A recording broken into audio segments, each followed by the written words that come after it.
आपुला तो एक देव करून घ्यावा तेने विना जीवा सुख नो हे एरती माईके दुःखाची जनती नाही आदि अंती अवसानी अविनाश करी आपुली आयसे लावी मना पिसे गोविंदाचे एरती माईके दुःखाची जनती नाही आदि अंती अवसानी तुका म्हणे का मरणेची सरे उत्तमची उरे कीर्ती मागे एरती माईके दुःखाची जनती नाही आदि अंती अवसानी विठ्ठल विठ्ठल विठ्ठल विठ्ठल विठ्ठल विठ्ठल विठ्ठल वक्रतुंड महाकार्य सूर्यकोटी समप्रभ निर्विघ्नं कुरु मे देव सर्वकार्येषु सर्वदा गुरुर्ब्रह्मा गुरुर्विष्णु गुरुर्देव महेश्वरा गुरुर साक्षात परब्रह्म तस्मयो श्री गुरुवे नमः आदमा पुरासी केले समपंचम धामा आदमा पुरासी केले समपंचम धामा नमस्कार माझा श्री संत सद्गुरु बाळू मामा नमस्कार माझा श्री संत सद्गुरु बाळू मामा आदमापूरच्या देवराया नमना माझे तुझे पाया दंडवत तुझे पाया दंडवत तुझे पाया आदमापूरच्या देवराया दंडवत तुझे पाया आदमापूरच्या देवराया दंडवत तुझे पाया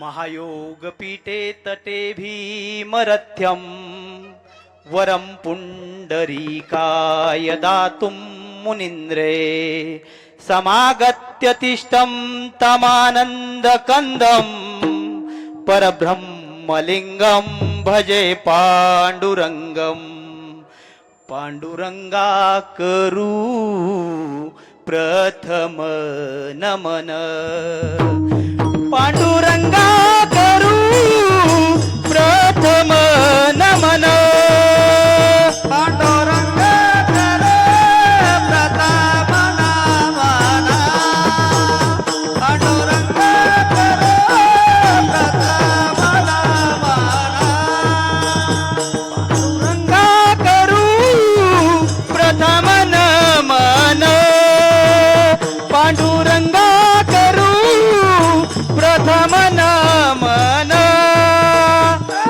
तुझरे चरण संताचिया तुझरे चरण संताचिया त्यांच्या प्रभादाने कथेचा विस्तार त्यांच्या प्रभादाने कथेचा विस्तार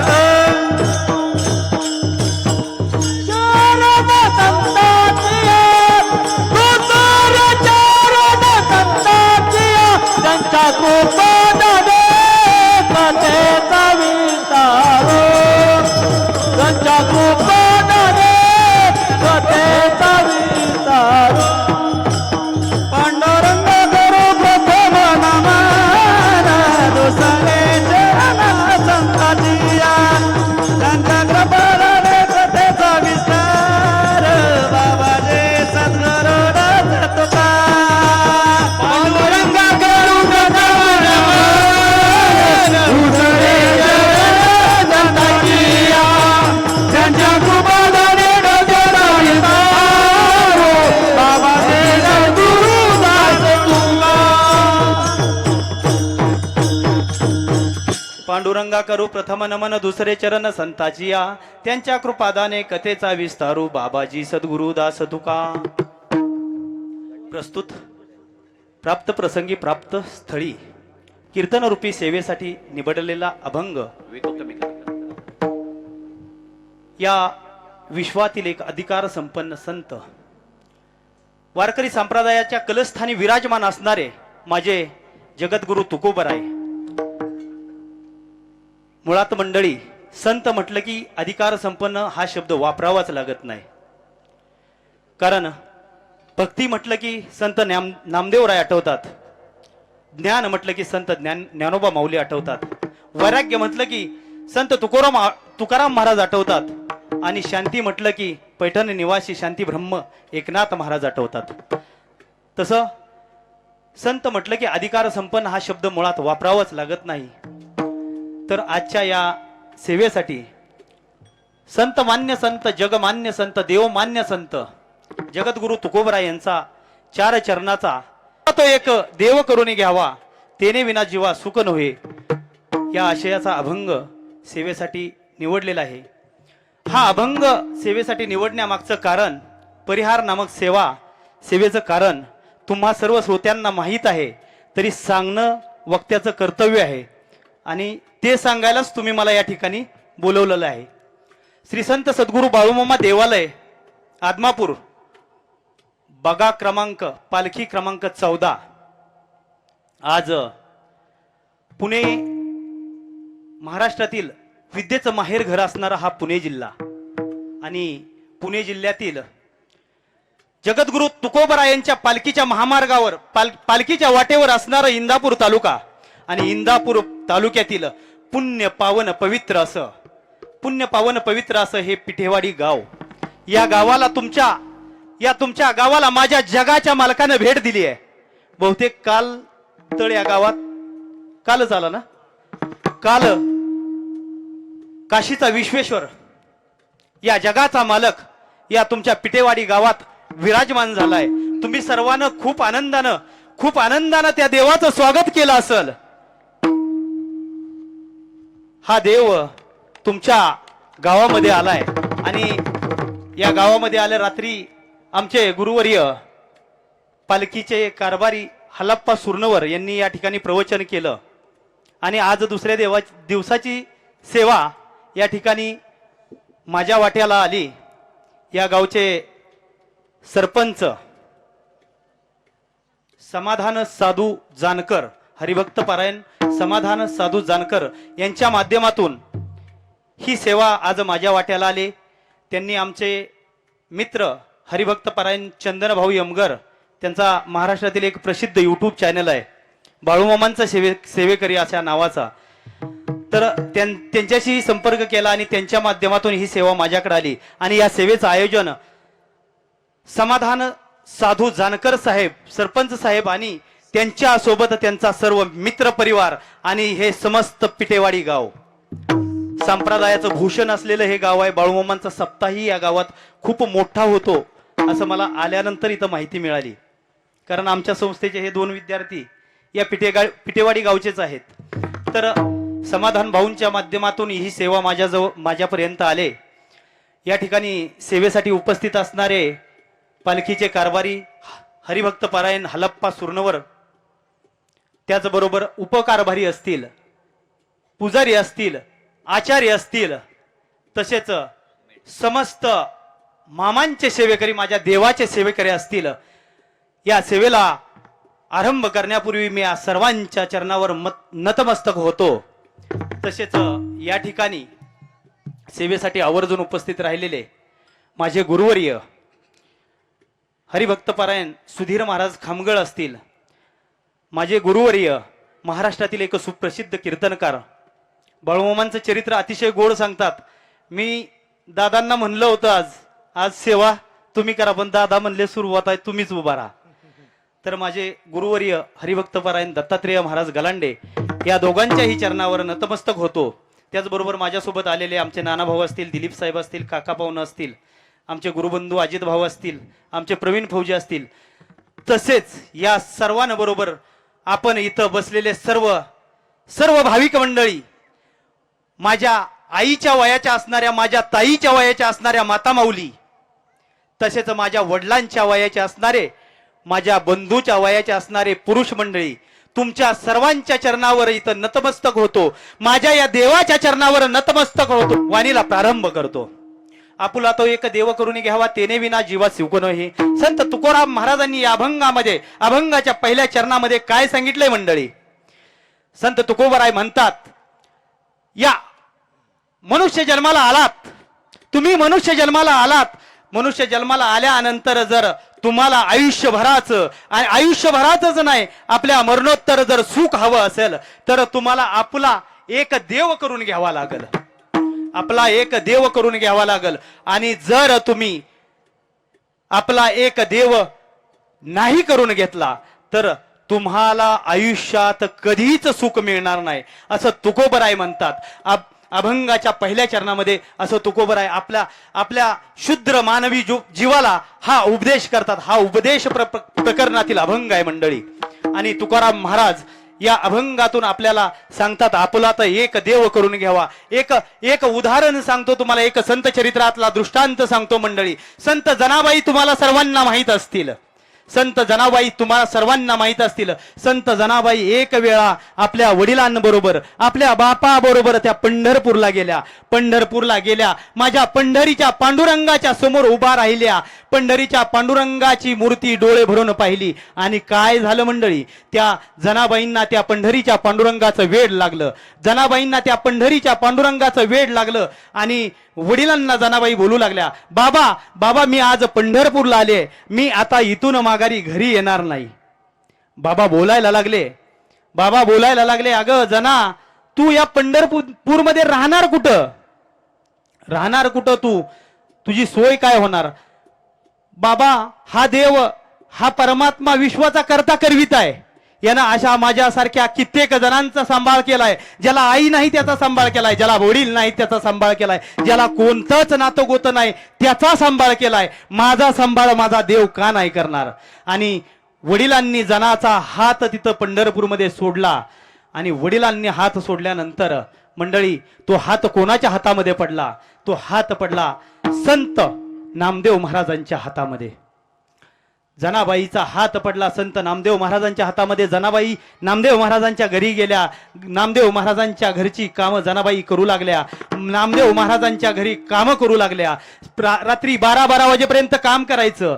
रात्री धुनी भांडी स्वयंपाक असेल, जेवणाची व्यवस्था असेल, हे आले गेलेलं पै पाहुणे असेल त्यांची व्यवस्था असेल, या पद्धतीने जनाबाई काम करू लागल्या. रात्री 12 वाजेपर्यंत काम करायच्या. 12 वाजता झोपी जायच्या आणि पहाट 4:30 वाजता उठायच्या मंडळी संत जनाबाई. आपल्याही जनाबाई आता बहुतेक 4:30 वाजता उठतात ना?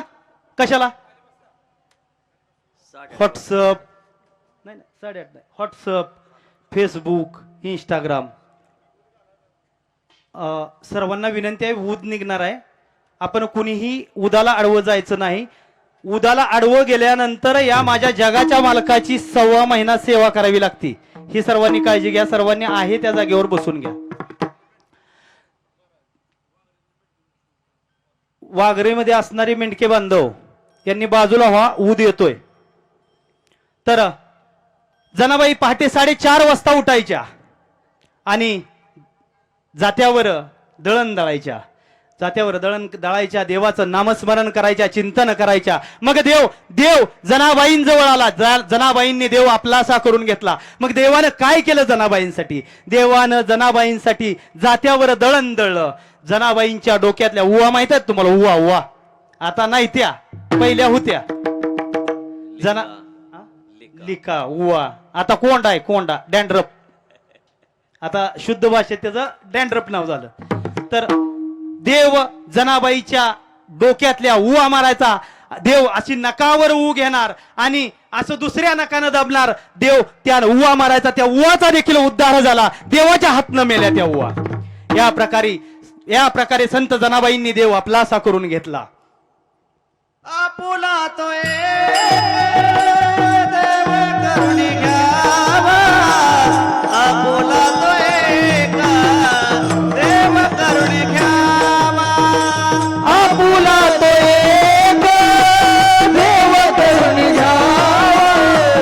आपुला तो एक देव करून घ्यावा.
आपल्याला बाळूमामांचं चरित्र ऐकायचंय, त्यामुळं थोडा एक धावत्या वेगात मी अभंगाचं स्पष्टीकरण संदर्भ सांगतो आणि बाळूमामांच्या चरणाला सुरू करतो.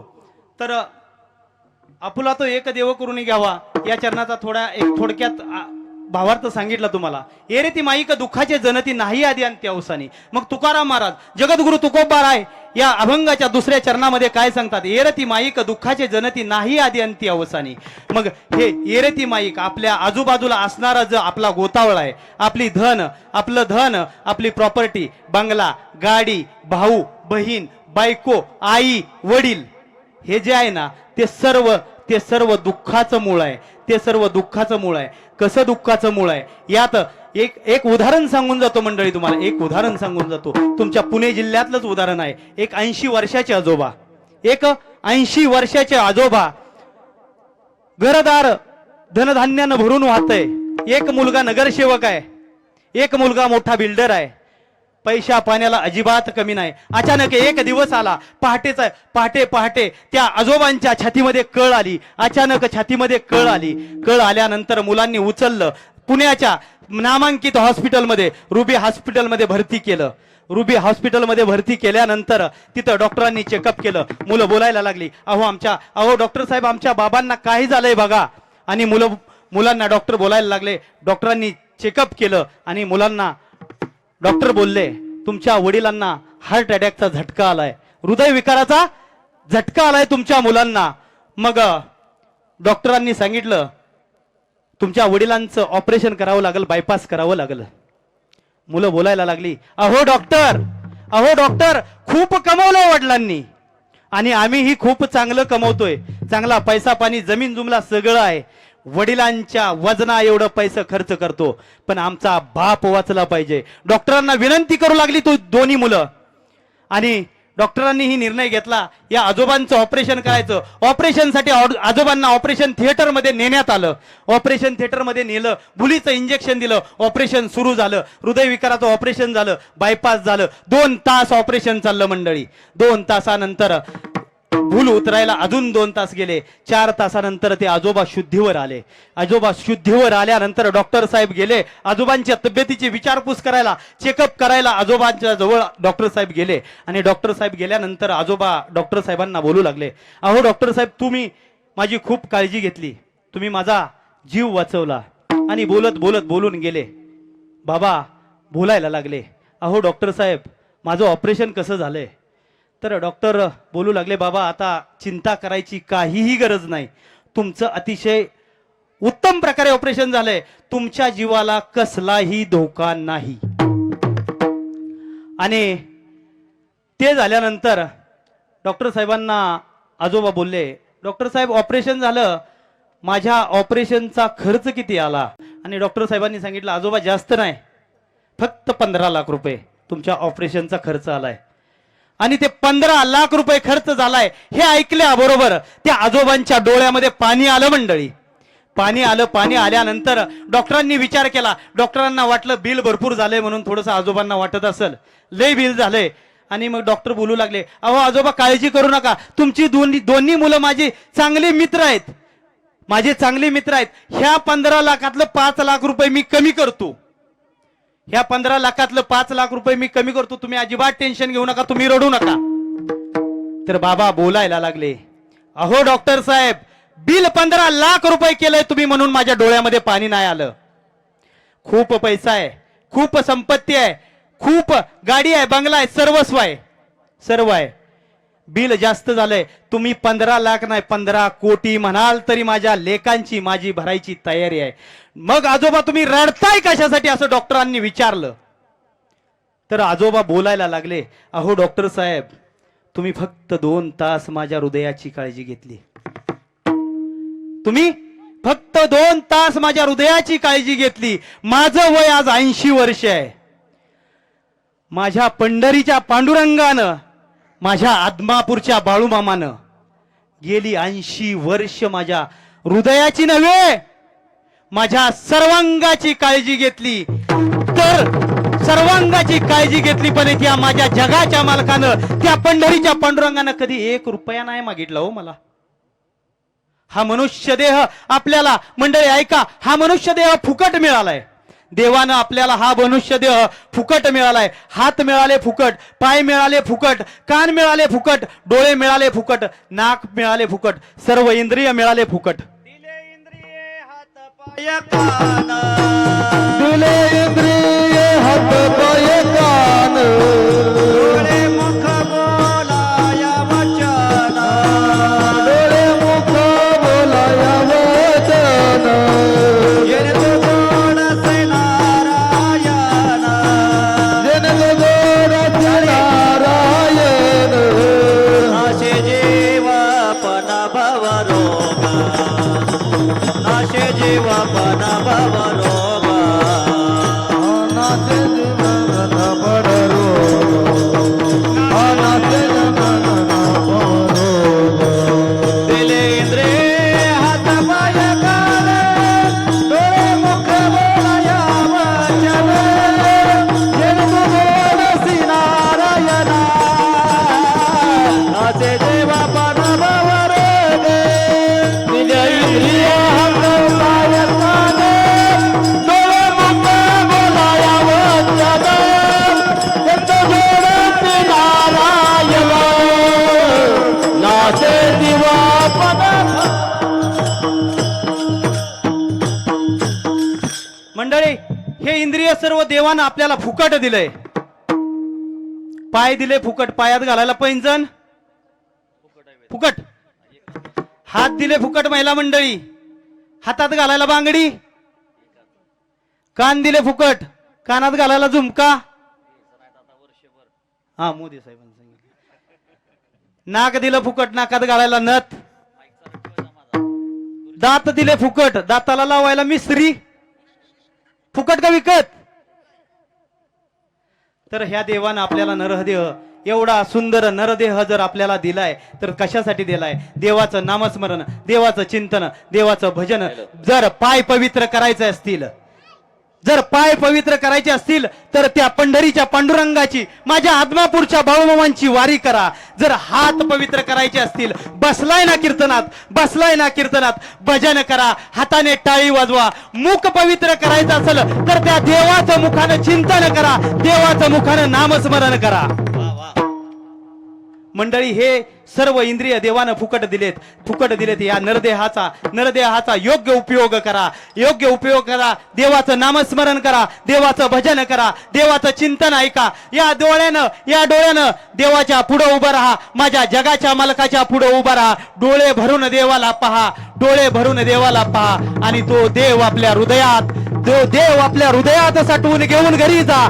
आणि तो देव आपल्या हृदयात साठवून घरी गेल्यानंतर तुम्हाला आयुष्यात कसल्याच गोष्टीची कमी पडणार नाही मंडळी.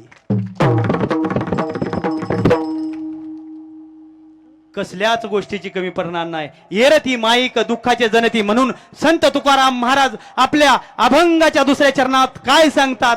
येरती माईक दुःखाचे जनती, नाही आदी अंती अवसानी. हे सर्व जे आजूबाजूला आहे ना, हे सगळं संपणार आहे. आपली नाती गोती, धन दौलत, संपत्ती, बंगला, गाडी, मित्र, हे सगळं संपणार आहे. न संपणार या जीवनात अविनाशी जर काय असेल तर तो माझा पंढरीचा पांडुरंग, आदमापूरचा बाळूमामा, हेच सगळं आपल्या सोबत येणार आहे. आणि अभंगाच्या शेवटच्या चरणात संत तुकोबराय सांगतात, हे सगळं केल्यानंतर तुम्ही मरणानंतर ही कीर्तिवंत राहाल. तुमची कीर्ती मरणानंतर ही राहील. हे करण्यासाठी काय करावं लागेल? तुमची जर कीर्ती मरणानंतर, तुमच्या पाश्चात तुमची कीर्ती राहावी असं जर तुम्हाला वाटत असेल तर त्या पंढरीच्या पांडुरंगाची वारी करा, माझ्या आदमापूरच्या बाळूमामाची वारी करा, माझ्या आदमापूरच्या बाळूमामाचं नामचिंतन करा.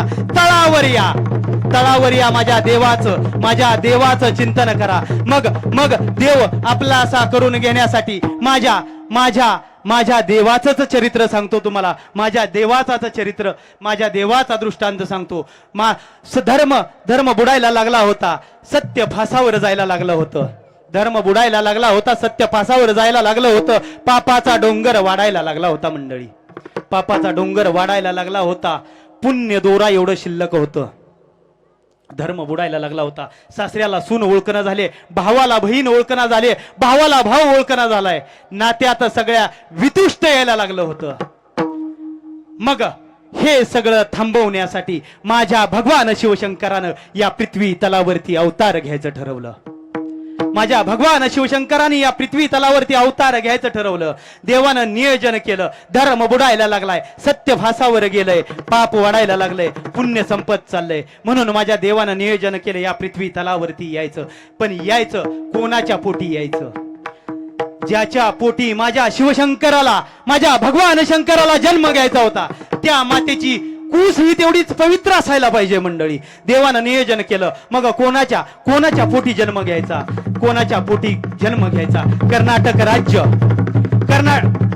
राज्य, बेळगाव जिल्ह्यामध्ये चिकोडी तालुक्यामध्ये अक्कोळ हे पुण्य पावन पवित्र गाव.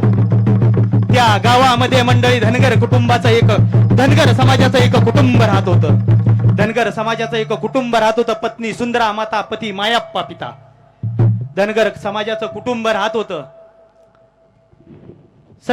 सुंदरा माता अतिशय सत्वशील, सुशील, देवाची भक्ती करणार, पंढरीच्या पांडुरंगाची भक्ती करणार, एकादशी धरणार, देवाचं सतत मुखामध्ये नाम असणार, भजन करणार, कीर्तन करणार, कीर्तनात बसून टाळ्या वाजवणार, कीर्तनात बसून डोक्यावर पदर घेणार. उद्या अशा प्रकारे माझी सुंदर माता त्या पंढरीच्या पांडुरंगाची सेवा करायची. एकादशी धरायची. एकादशी धरल्यानंतर संध्याकाळी भजन करायचं. दुसऱ्या दिवशी सकाळी उठायचं, स्नानविधी उरकायचा, देवाची देवपूजा करायची, गोड असं काहीतरी प्रसादाला बनवायचं, माझ्या पंढरीच्या पांडुरंगाला नैवेद्य दाखवायचा, माझ्या हलसिद्धनाथाला नैवेद्य दाखवायचा. आज एकादशी आहे बरं. हा, एकादशी आहे, मी त्याच्यावर बोलणार आहे. आणि दुसऱ्या दिवशी हलसिद्धनाथाला नैवेद्य दाखवायचा, स्वतः आपल्या एकादशीचं व्रत सोडायचं. अशा प्रकारे एकादशी करणार.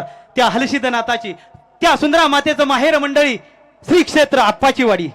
त्या आप्पाची वाडीचं प्रसिद्ध असं देवस्थान हलसिद्धनाथ, माझ्या या देवाचा कुलस्वामी देव, कुलदैवत हलसिद्धनाथ.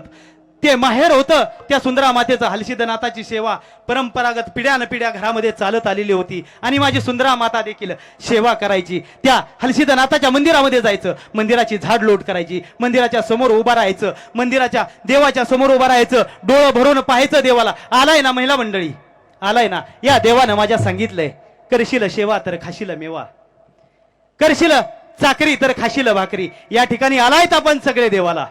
या जगाच्या मालकाचं दर्शन घेण्यासाठी आलाय. तळावर आलाय. पडेल ते काम करा. मेंढके मंडळीला लागल ते सहकार्य करा. आचारी बांधवांना लागल ते सहकार्य करा. अजून काय गावामध्ये यांना जर काय अडीअडचणी असतील त्यात लागल ते सहकार्य करा. तुमची खरी भक्ती ही आहे. माझा देव आपलासा करून घ्यायचा असेल तर या देवासाठी राबावं लागल. आलाय हा देव, आलाय आपल्या गावामध्ये. ही मेंढके माऊली आली आहेत. महिला मंडळी, तुम्हाला एक विनंती करतो, जर तुम्हाला वाटत असेल या आदमापूरच्या देवानं, माझ्या जगाच्या मालकानं जर तुमचं कल्याण करावं असं वाटत असेल ना, तर उद्या सकाळी येताना आपल्या घरून, सकाळी आरतीला येताना 4 भाकरी चपाती असेल, त्याच्यावर चटणी, मिरचा, काय भाजी, काहीतरी त्या माझ्या सेवेकरी बांधवांसाठी घेऊन या. तुम्हाला सांगतो मंडळी, त्या मेंढके मंडळीच्या, त्या सेवेकऱ्यांच्या रूपात, कधी कुठल्या सेवेकऱ्याच्या रूपात माझा देव तुमच्या घरची चटणी भाकरी खाऊन जाईल. अजिबात या देवाची लीला तुम्हाला कळणार नाही. चांग भले हो चांग भले, बाळ मामाचं चांग भले, चांग भले, चांग भले, बाळू मामाचे चांग भले. हातवर हातवर इकडं. चांग भले बाळ मामाचं चांग भले, चांग भले रे चांग भले, बाळू मामाचे चांग भले. भाव भक्तीचा भंडार वदळे. हातवर हातवर पाठीमाग. भाव भक्तीचा भंडार वदळे, तुझी चैले कर रे, तुझी चैले कर रे, तुझी चैले कर रे.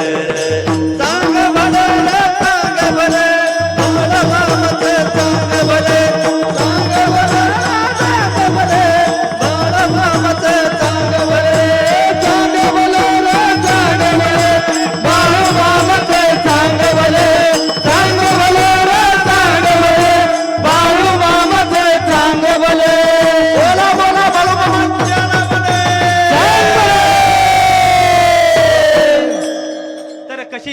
देवाची सेवा करायची, माता हलसिद्धनाथाच्या समोर जायचं, डोळे भरून देवाला पाहायचं, मंदिर परिसराची झाडलोट करायची.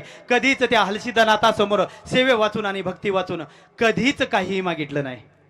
त्या माझ्या माऊलीनं कधीच काही मागितलं नाही. रोज उठायचं, नित्यक्रम करायचा, देवाची सेवा करायची. त्या हलसिद्धनाथाच्या डोक्यावर माझ्या आईच्या भक्तीचं ओझं झालं होतं. देव म्हणायचा, अगं सुंदरा माता, अगं खूप ओझं झालंय ग तुझ्या भक्तीचं माझ्या डोक्यावर, काहीतरी माग, तुझ्या भक्तीतून मला उतराई व्हायचंय. पण सुंदरा माता म्हणायची, देवा तुझ्या भक्ती वाचून आणि सेवे वाचून मला अजिबात काही नको. तसंच या माझ्या देवाच्या दारात मोकळ्या मनानं या, काही मागू नका. हा जगाचा मालक आहे, तुमच्या मनातलं जाणल्याशिवाय राहत नाही. न मागता देणारा जगाच्या पाठीवर कलियुगातला एकच देव आहे. फक्त या मामांच्या पादुकावर डोकं ठेवा, मामांचं दर्शन घ्या, कपाळावरून भंडारा लावा आणि घरी जावा. इथं सेवा करा, प्रसाद घ्या, घरी जावा. तुम्हाला काहीच मागायची गरज नाही पडणार. मनामध्ये आहे ते पूर्ण करणारा हा माझा देव आहे. मग त्या पद्धतीनं माझी आई सेवा करायची. एक दिवस सुंदरा माता माहेरला आल्यानंतर सकाळी उठल्या, घरातली देवपूजा केली, सगळा विधी उरकला आणि त्या देवाच्या दारात गेल्या. देवाचं डोळं भरून रूप पाहिलं, मंदिर परिसराची झाडलोट केली, देवाची आरती केली आणि बसल्या आणि तो हलसिद्धनाथ आप्पा बोलायला लागला, अगं सुंदरा माता किती भक्ती करशील, अगं सुंदरा माता किती भक्ती करशील, खूप ओझं झालंय ग तुझ्या भक्तीचं माझ्या डोक्यावर. या भक्तीतून उतराई व्हायचा, फक्त एकदा संधी दे. आणि माझ्या त्या माऊलीच्या तोंडातून एक शब्द गेला.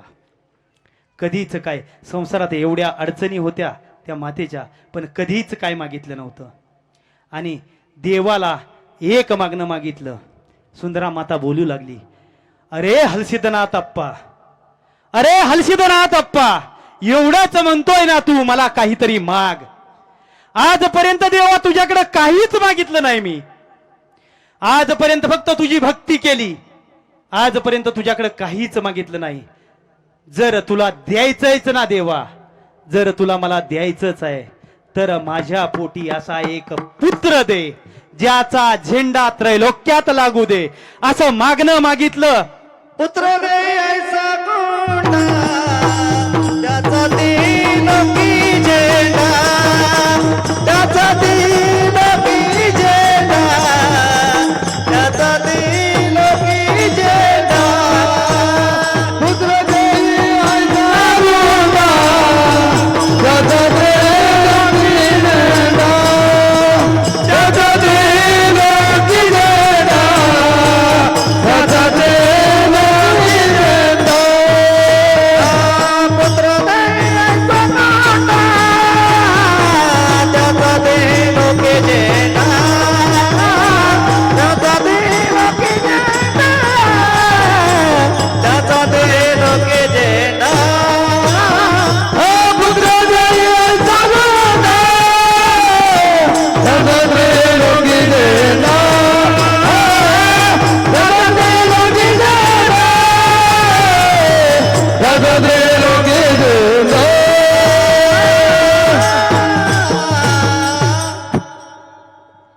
काही काळ लोटला गेला मंडळी, काही काळ लोटला गेला. दिवस असंच निघून चाललं होतं. सुंदरा माता बोलून विसरून गेल्या. त्यांच्या काहीही लक्षात नव्हतं. आणि सुंदरा मातांना दिवस गेले मंडळी. पुढे शके 1814 अश्विन महिना साल 1892, अश्विन महिना आला साल 1892. एकादशीचा दिवस, अश्विन महिन्यातील पहिली शुद्ध एकादशी, रविवारचा दिवस होता मंडळी. दुसऱ्या दिवशी सोमवार, अश्विन महिन्यातील शुद्ध द्वादशीचा दिवस आला, सोमवार आला. माझ्या सुंदरा मातेने एकादशीचं व्रत केलं, भजन नामस्मरण पूजन केलं आणि संध्याकाळी भजन केलं. सकाळी उठल्या, गोडधोड प्रसाद बनवला, माझ्या पंढरीच्या पांडुरंगाला नैवेद्य दाखवला, माझ्या हलसिद्धनाथाला नैवेद्य दाखवला.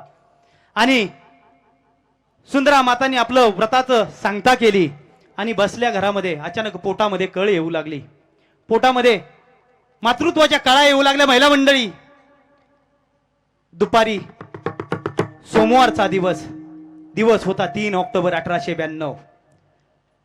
दिवस होता सोमवार, वेळ होती दुपारी 4:23 काय झालं मंडळी, काय झालं मंडळी? या पृथ्वी तलावरती माझा काशीचा विश्वेश्वर, माझा भगवान शिवशंकर, माझा गोकुळातला कृष्ण या या या पवित्र मातीमध्ये कर्नाटक राज्यामध्ये बेळगाव जिल्ह्यामध्ये चिकोडी तालुक्यामध्ये अकोळ हे पुण्य पवित्र पावन गाव, या गावामध्ये माझा देव अवताराला आला, माझा बाळूमामा अवताराला आला, माझा बाळूमामा अवताराला आला.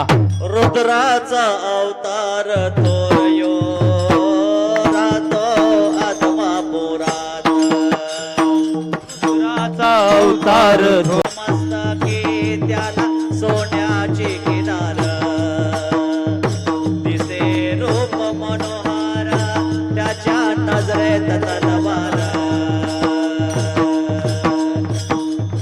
बाळूमामा वैदव वैदव वैद हो त्यानं मेंढ्या केल्या पैदव पैद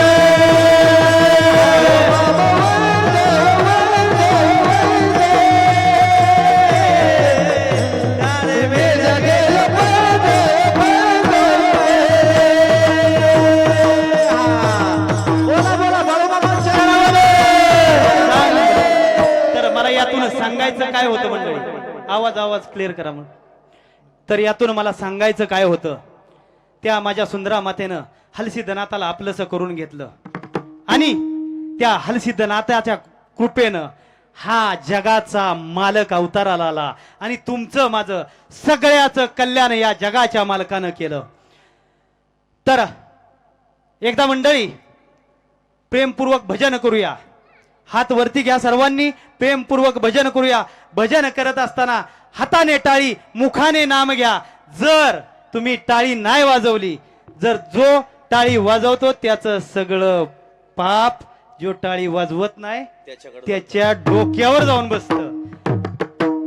बाळू मामा हो बाळू मामा, बाळू मामा हो बाळू मामा, हातवर सगळ्यांनी घ्या हातवर बाळू मामा, बाळू मामा हो बाळू मामा, बाळो मामा हो बाळो मामा, बाळो मामा हो बाळो मामा, बाळू मामा हो बाळू मामा, बाळू मामा हो बाळू मामा. हे बाळो मामा बाळो मामा बाळो मामा, बाळो मामा बाळो मामा बाळो मामा, पकवा जरा आवाज. बाळू मामा, बाळू मामा, बाळू मामा, बाळू मामा, बाळू मामा, बाळू मामा. अरे हातवर नाचायचंय सगळ्यांनी. पकवा जरा पेस द्या की पेस.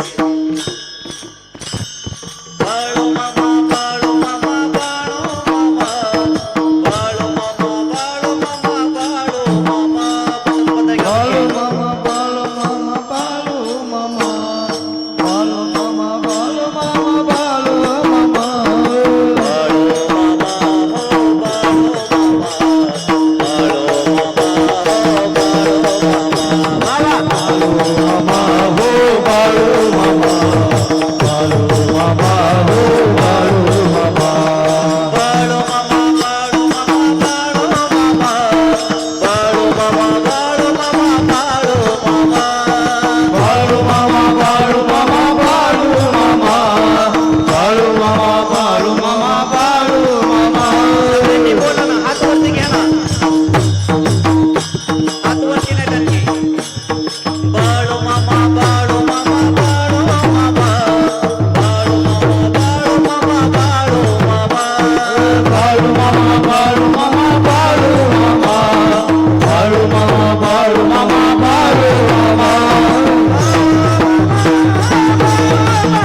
निवडलेला अभंग आपुला तो एक देव करून घ्यावा, तेने विना जीवा सुख नव्हे. या अभंगाचा माझ्या अल्पबुद्धीप्रमाणे मला जसा जमला तसा मी तुम्हाला भावार्थ सांगण्याचा प्रयत्न केला. त्यामध्ये त्या अभंगामध्ये माझ्या सुंदरा मातेनं कसा देव आपला करून घेतला हे सांगितलं. झालं, अभंग झाला. आता मी एक पुजारी आपल्याला 9 वाजता आरती ना, किती वाजता आरती? 9ला. एक 20 मिनिट शिल्लक आहेत. 20 मिनिट मी मामांचं अजून चरित्र सांगण्याचा प्रयत्न करतो जरा. अरे जो मला हाय म्हणाल, अरे जो मला हाय म्हणाल त्याला मी हाय, जो मला नाही म्हणाल त्याच्यासाठी मी कधीच नाही. अरे जोपर्यंत या पृथ्वीवरची ओली झाडं उभ्यानं पेटणार नाहीत तोपर्यंत या जगात बाळू धनगर हाय. तोपर्यंत या जगात कुठून बी हाक मारा. अरे तुमच्या या पायाच्या टाचखाली, तुमच्या या पायाच्या टाचखाली म्याच आहे असं बाळूमामा म्हणत असायचं. असं बाळूमामा म्हणत असायचं. आणि खरंच मंडळी त्याची प्रचिती, त्याची सत्यता आजही पटते. आजही भाविकांना मामांचा अनुभव आल्याशिवाय राहत नाही. या बसलेल्या मंडळींपैकी बरीच लोक असतील माझ्या मामांचा चमत्कार पाहिलाय, माझ्या मामांचा अनुभव घेतलाय. एक 55-60 वर्षापूर्वी माझा देव, माझा मामा, माझे मामा या पृथ्वी तलावरून फिरत होतं असं जर कोणाला सांगायला गेलं ना मंडळी तर ते पटणार नाही. पण माझा देव या पृथ्वी तलावरती फिरत असताना मामा नाहीत असं मी कधीच म्हणणार नाही. मामा आहेत, मामा होते, मामा आहेत. आणि या पृथ्वीच्या अंतापर्यंत जोपर्यंत चंद्र सूर्य तारे आहेत तोपर्यंत माझे मामा तुम्हा आमच्या सोबत, या भक्तांसोबत जो त्यांची मनोभावे सेवा करल, चाकरी करल त्यांच्या सोबत राहणार राहणार देव आहे, देव आहे, हृदय मंदिरी शोधून पाहे. देव नटला नाना परे, देव नटला नाना परे. देव आहे, देव आहे, हृदय मंदिरी शोधून पाहे. देव नटला नाना परे, देव नटला नाना परे. तर चाकरी करताय, जोपर्यंत सेवा करताय तोपर्यंत मामा तुमच्या माझ्या बरोबर राहणार आहेत. या पृथ्वीचा सूर्य जोपर्यंत सूर्याचा अंत होत नाही, चंद्राचा अंत होत नाही, पृथ्वीचा अंत होत नाही तोपर्यंत माझा देव या पृथ्वी तलावरती राहणार आहे. बाळू मामाच्या कृपेनं खाईन कष्टाची भाकरी, बाळू मामाच्या कृपेनं खाईन कष्टाची भाकरी. करीन चाकरी मामाची राखीन बकरी, करीन चाकरी मामाची राखीन बकरी. बाळो मामाच्या कृपेनं खाईन कष्टाचे भाकरे, बाळो मामाच्या कृपेनं खाईन कष्टाचे भाकरे.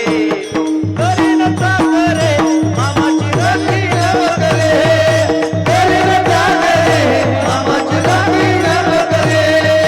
करीन चाकरी मामाची राखीन बकरी, करीन चाकरी मामाची राखीन बकरी.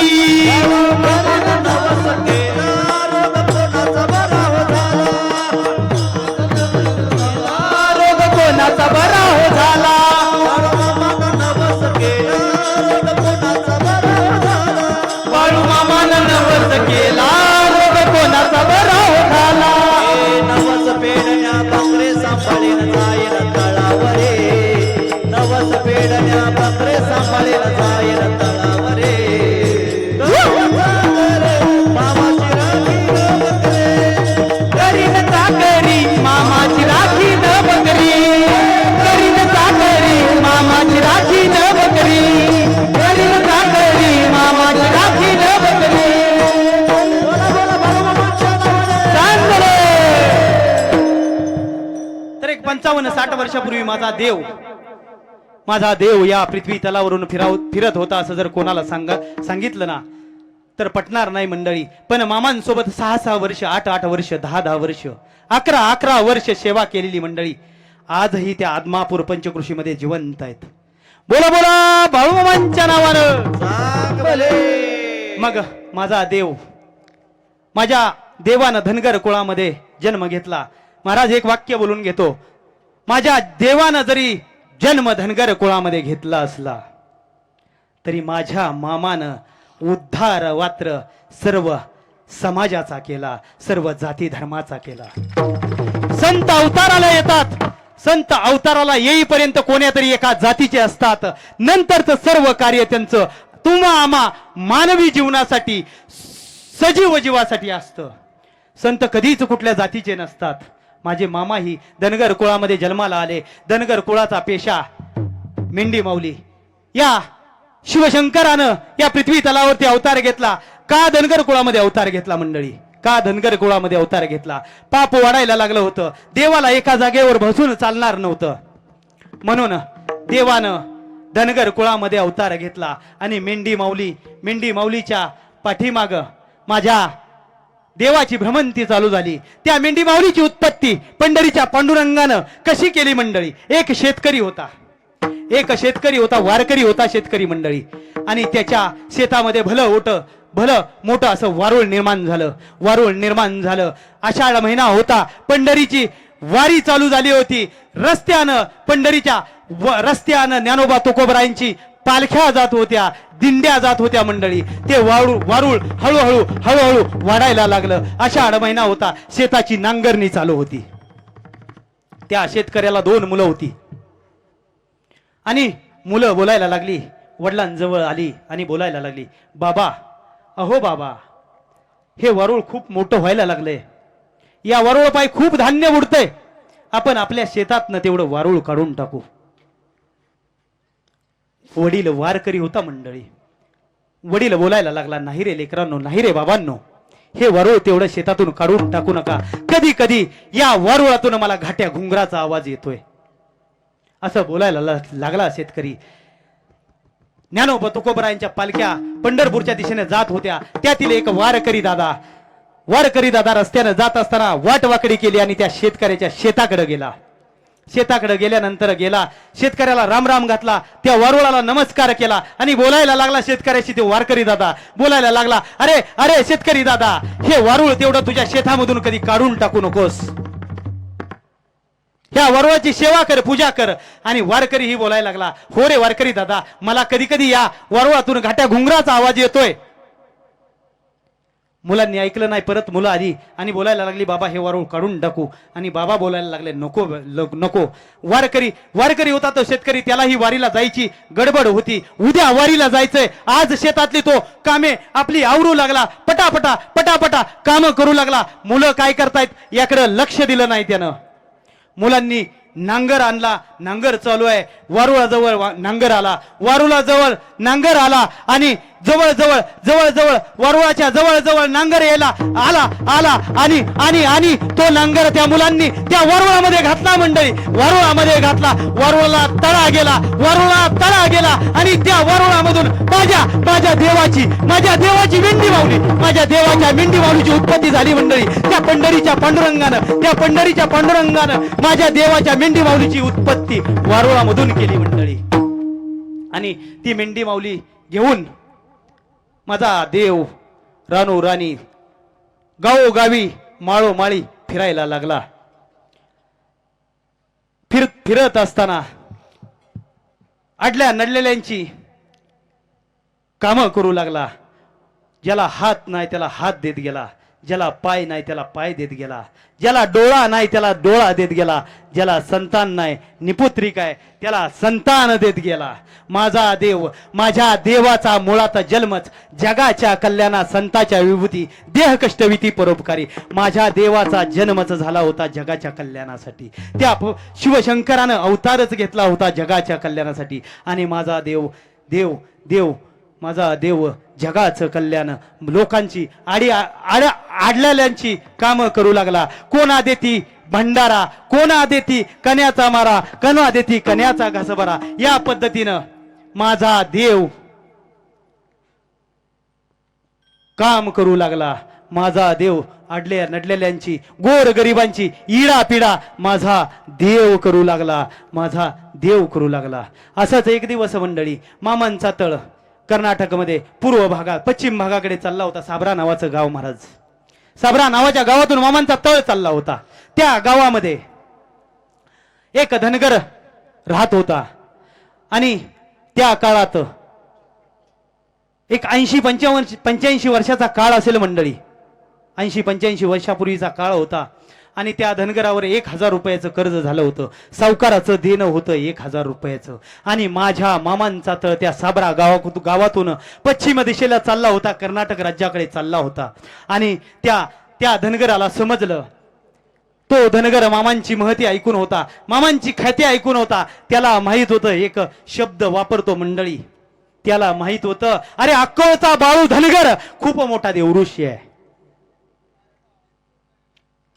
तो अक्कोळचा बाळू धनगर खूप मोठा देवऋषी आहे, ख्याती ऐकून होता. त्याच्या कानावर बातमी पडली, अरे बाळू मामांचा तळ या साबरा गावातून निघालाय. आणि तो धावत धावत धावत धावत मामांच्या तळाजवळ आला. मामांजवळ आला, मामांच्या पायावर डोकं ठेवलं, मामांच्या पायावर नतमस्तक झाला आणि बोलायला लागला, हे देवा, हे बाळू मामा, तुझी लीला खूप अगाध आहे. तू अडल्या नडलेल्यांची कामं करतो, गोरगरिबांच्या मागच्या इडापिडा दूर करतो, असं मी खूप ख्याती ऐकली. आज तुला साक्षात डोळ्यानं पाहायला भेटलंय देवा, आज तुला साक्षात देवानं पाहायला भेटलंय. आणि बोलू लागला, मामा, माझ्यावर 1000 रुपये सावकाराचं कर्ज झालंय. फिटता फिटना खूप प्रयत्न केला, पण फिटता फिटना. आता इथं तुम्ही 80 वर्षाच्या पुढे असाल. 80 वर्षापूर्वी तुमच्या जन्माला 1000ची किंमत काय होती आता आम्हाला न सांगितलं बरं. फिटता फिटना कर्ज वाढत चाललं होतं. देवापुढे नतमस्तक झाले. आणि मामांची एक सवय होती, मामा शिव्या द्यायचे आणि त्या शिवाय उच्चारायची, माझी पात्रता नाही. मामांनी त्या धनगराला शिवी दिली आणि बाजूला सरला. अरे हो बाजूला, मी काय सावकार आहे का? मी काय कर्ज देणारा, तुझा कर्ज फेडणारा? मी काय बँक आहे असं तुला वाटलं का? हो बाजूला. आणि मामा ज्याच्यावर जास्त जीव होता त्याला बाजूला सरायचे, अगदी तुमच्यासारखं, त्या दोघांसारखं. पुन्हा देती शिव्याचा मरा, कोणा देती भंडारा, कोणा देती कन्याचा घास भरा. तर मामांनी बाजूला सारलं त्या धनगराला. पण धनगर आणि मामांनी किती बाजूला सारलं, किती अडचणी यायला आली. ह्या देवाच्या सेवेत यायला खूप अडचणी येतात. ह्या देवाच्या सेवेत सहजासहजी येत नाही. कसं काय ती झाल्यावर ह्या दोघांना विचारा, सुधीर महाराजांना आणि गलांडे बाबांना विचारा. आणि देवा किती अडचण आली तरी देवाची सेवा करायची. आणि जो सेवा करेल तो मेवा खाणारच. तो धनगर तुम्हाला सांगतो परत परत मामांच्या जवळ येऊ लागला, चरणावर, देवा तुम्हाला जे काय माझं करायचंय ते करा, मी तुमचं पाय सोडणार नाही, असा बोलू लागला. मामांना दया आली. मामांनी विचारलं, अरे किती? अरे धनगरा, किती कर्ज आहे तुझ्यावर? 1000 रुपये. 1000 रुपये कर्ज आहे.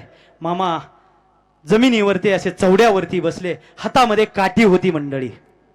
हातातली काठी घेतली, हातातली काठी 3 वेळा त्या जमिनीला मारली. काय नवल झालं मंडळी, तो देव होता, जगाचा मालक होता. काहीच अशक्य गोष्टच मामांकडे नव्हती. आणि त्या जमिनीतून हळूहळू एक चांदीचं गाठोडं वरती आलं. एक चांदीचं गाठोडं वरती आलं. मामांनी त्या गाठोड्याकडे बघितलंही नाही. आता मामांना मी मगाशी देवऋषी शब्द वापरलाय बरोबर. आता जर त्यांच्या पुढं आलं का, लक्षात आलं का, जर असं चांदीचं गाठोडं वर आलं, महाराज काय होईल? हित नाही. आता काय चाललंय महाराष्ट्रात, काय चाललंय? इकडचा बाबा, तिकडचा बाबा, आड्याला बाबा, पड्याला बाबा. तसं गाठोडं वर आलं. गाठोडं वर आलं आणि मामांनी त्या गाठोड्याकडे बघितलं देखील नाही मंडळी. आणि त्या धनगराला मामा बोलू लागले, अरे धनगरा, ते गाठोडं वर आलंय, तुला लागतील तेवढे पैसे त्यातून घे. धनगर ही खूप इमानदार होता मंडळी, खूप इमानदार होता. आणि त्यानं ते गाठोडं उघडलं, 1000 रुपये काढले त्यातील आणि मामांना बोलला, मामा मी पैसे घेतले. चांदीचं नाणं, त्या काळात चांदीचं नाणं होतं 85 वर्षापूर्वी, आणि त्या चांदीच्या नाण्याचं गाठोडं होतं. मामांनी ते गाठोडं बांधलं. त्या धनगरानं मामांना सांगितलं, मामा मी पैसे घेतलेत. अरे पुरतील काय? किती घेतले? 1000 रुपये घेतले. अरे पुरतील काय? बास झालं म्हणला. आणि मामांनी परत ती काठी हातातली 3 वेळा त्या जमिनीला मारली आणि ते गाठोडं परत त्या जमिनीमध्ये गेलं. अशी चराचरावर सत्ता होती माझ्या या देवाची. आज देव तुमच्या दारात आलाय, कशी सेवा करा मंडळी. आज देव तुमच्या दारात आलाय. मगाशीच मी सांगून गेलो या मेंढके मंडळींच्या जेवणाची सोय करा. माझी मेंढी माऊली आली आहे. आजही सांगतो मामांनी समाधी घेतली 4 सप्टेंबर 1966 रोजी. पण आजही जर माझ्या मामांची मेंढी माऊली उपाशी जर तळावर परत आली तर माझा देव जेवत नाही. तुम्ही म्हणाल हे कसं? मामांना जाऊन 59 वर्ष आली, 59 वर्ष झाली आणि आज कसं काय? पण हो, मगाशीच सांगितलंय, जोपर्यंत चंद्र सूर्य आहे तोपर्यंत माझा मामा या पृथ्वी तलावरती आहे. आज देव आलाय तुमच्या गावाला. लागली याचा हूल हो, लागली याचा हूल ग, उमटल पाऊल ग. लागली याचा हूल ग, उमटल पाऊल ग. मामा तुम्ही येन केलं हो, बाळू मामा येन केलं हो. तुमच्या येण्यानं जीवनात सोनं झालं हो, मामा येण्यानं जीवनात सोनं झालं हो.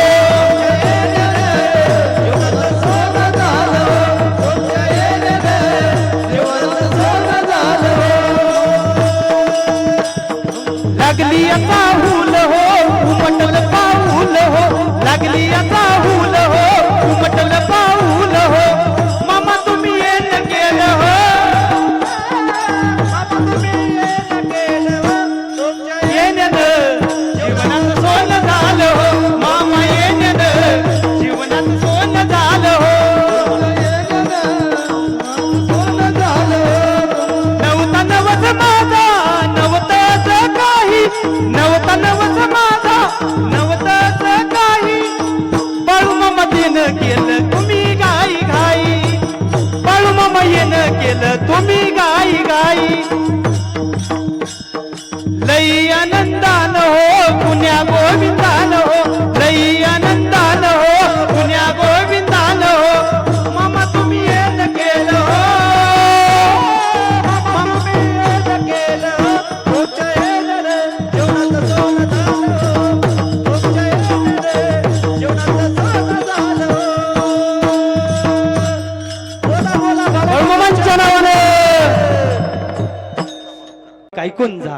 आलाय तुम्ही तळावर, या रांगेत दर्शन घ्या. मामांच्या पादुकावर डोकं ठेवा. मामांच्या समाधीचं दर्शन घ्या. मामांच्या पालखीचं दर्शन घ्या. कपाळ भरून भंडारा लावा. तो भंडारा, त्या भंडाऱ्याचं एक 5 मिनिटामध्ये महत्व सांगून जातो आणि समारोपाकडे वळतो. मामांचा भंडारा, कपाळवरून भंडारा लावा. भंडारा का लावायचा मंडळी? आपल्या बाळाचा जन्म होतो, मुलाचा जन्म होतो. 5वीला कोण येतं आपल्या घरी? कोण येतं आपल्या घरी? कोण येतं बाळाचं नशीब लिहायला? सटवाई येते. 5व्या दिवशी सटवाई येते. आपल्या बाळाचं कपाळावर नशीब लिहून जाते. कपाळावरचं नशीब, कपाळावर सटवाईनं लिहिलेलं नशीब बदलायची ताकद या माझ्या बाळूमामांच्या भंडाऱ्यामध्ये आहे. भंडारा लावा. जाताना एक चिमुटवर भंडारा पुजाऱ्यांकडून घरी घेऊन जावा. आपल्या घरात एखादा व्यसनी व्यक्ती असेल, आपल्या घरात एखादा रागीट व्यक्ती असेल, आपल्या घरात एखादा दुर्धर आजारी व्यक्ती असेल, तो भंडारा घरी घेऊन जावा. आपल्या घरातल्या देवघरामध्ये ठेवा. रोज सकाळी उठा, देवाची पूजा करा.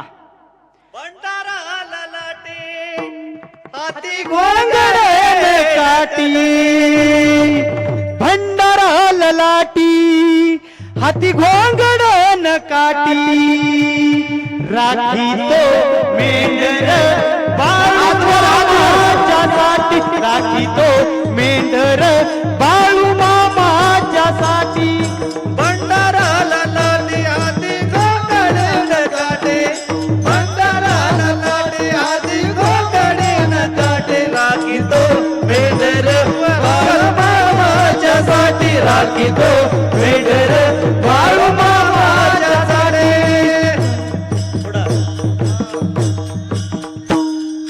आमोश तुम्ही करा आटाटी आमोशेला भेटी घाटी तुम्ही करा आटाटी आमोशेला भेटी घाटी राखी तो मेंढर बाळू मामाच्यासाठी राखी तो मेंढर बाळू मामा राखी तो मेंढर बाळू मामाच्यासाठी राखी तो मेंढर बाळू मामाच्यासाठी राखी तो मेंढर बाळू मामाच्यासाठी गुलाबी गुलाबी मामाचा फेटा गुलाबी गुलाबी मामाचा फेटा गुलाबी गुलाबी मामाचा बेटा गुलाबी गुलाबी मामाचा बेटा हाती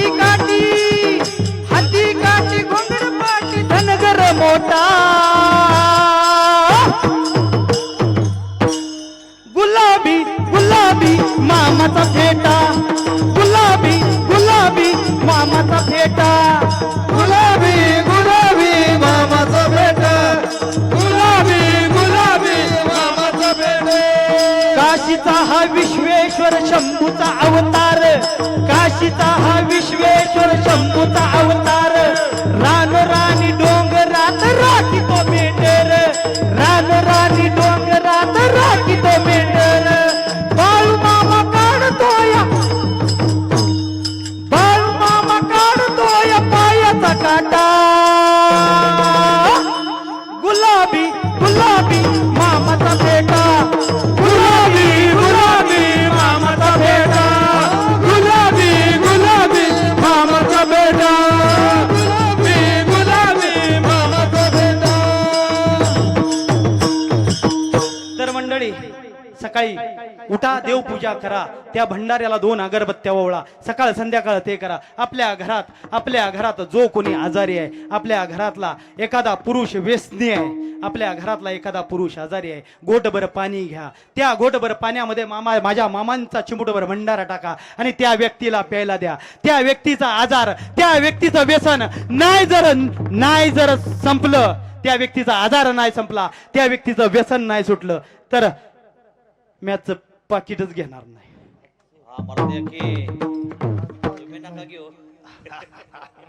भंडारा घ्या मामांच्या तळावरचा महाप्रसाद खा मामांचा आता वेळ झाली आहे पुजारी मंडळी सांगायला लागलेत परत कधीतरी आपण अजून चरित्र करू आणि उर्वरित भाग खूप आहे मामांचं चरित्र माझ्याजवळ खूप आहे परत कधीतरी वेळ मिळाला तुमचं जर दर्शन या मामांच्या आशीर्वादानं घ्यायचं भाग्य लाभलं तर परत नक्की करू या मामांनी जर ठरवलं परत या पामरा करून तुमच्या समोर सेवा करून घ्यायची तर नक्की करू आणि कन्या खा मामांची सेवा करा बकरी राखा तरुण मंडळी बसले पुरुष मंडळी बसले एक जाता जाता तुमचा बंधू तुमचा मुलगा म्हणून एक विनंती करतोय आलाय ना मामांच्या दारात व्यसनापासून दूर राहा मंडळी व्यसनामुळं आजपर्यंत जेवढी कुटुंब बर्बाद झालेत ना तेवढी आजपर्यंत दुसऱ्या कशानंही बर्बाद झाली नाहीत तरुण मंडळी तुम्हाला विनंती करतो व्यसनापासून दूर राहा माझ्या मामांची सेवा करा गळ्यामध्ये पवित्र तुळशीची माळ घाला पंढरपूरची वारी करा आदमापूरची वारी करा आपला देह पवित्र करा ज्ञानेश्वर माऊली ज्ञानराज माऊली ज्ञानेश्वर माऊली ज्ञानराज माऊली तुकाराम तुकाराम तुकाराम तुकाराम तुकाराम तुकाराम तुकाराम तुकाराम. एक मिनिट आभार माना. तर आज एक मगाशी तुमच्याकडून एक सूचना आली आहे उद्या सकाळी बार्शीचा अभिषेक मामांचा अभिषेक आहे उद्या सकाळी ज्या कुणाला इथं सकाळी किती वाजता आज एक 4 वाजता 4 वाजता ज्या कुणाला मामांच्या अभिषेकाला उपस्थित राहायचं असेल त्यांनी या ठिकाणी उपस्थित राहा. आणि 1-2 मिनिटात माझं संपवतो. मला या ठिकाणी बोलवलं समाधान हरिभक्त पारायण बाळूमामांचे निस्सीम भक्त या गावचे प्रथम नागरिक समाधान महाराज जानकर यांनी या ठिकाणी मला बोलवलं. त्याबद्दल मी त्यांचे शतशः आभार मानतो. आणि झालेली सेवा माझ्या पंढरीच्या पांडुरंगाच्या चरणावर, माझ्या आदमापूरच्या देवरायाच्या चरणावर, माझे दोन्ही गुरु समोर आहेत त्यांच्या चरणावर, सकल श्रोतेजन तुम्ही मायबाप बंधू भगिनी यांच्या चरणावर, समस्त ग्रामस्थ मंडळी पिटेवाडी, भजनी मंडळी पिटेवाडी यांच्या चरणविंद्यावर समर्पित करतो आणि माझ्या वाणीला पूर्ण विराम देतो. जय विठ्ठल, जय जय विठ्ठल. विठ्ठल जय जय विठ्ठल विठ्ठल जय जय विठ्ठल. बोलिले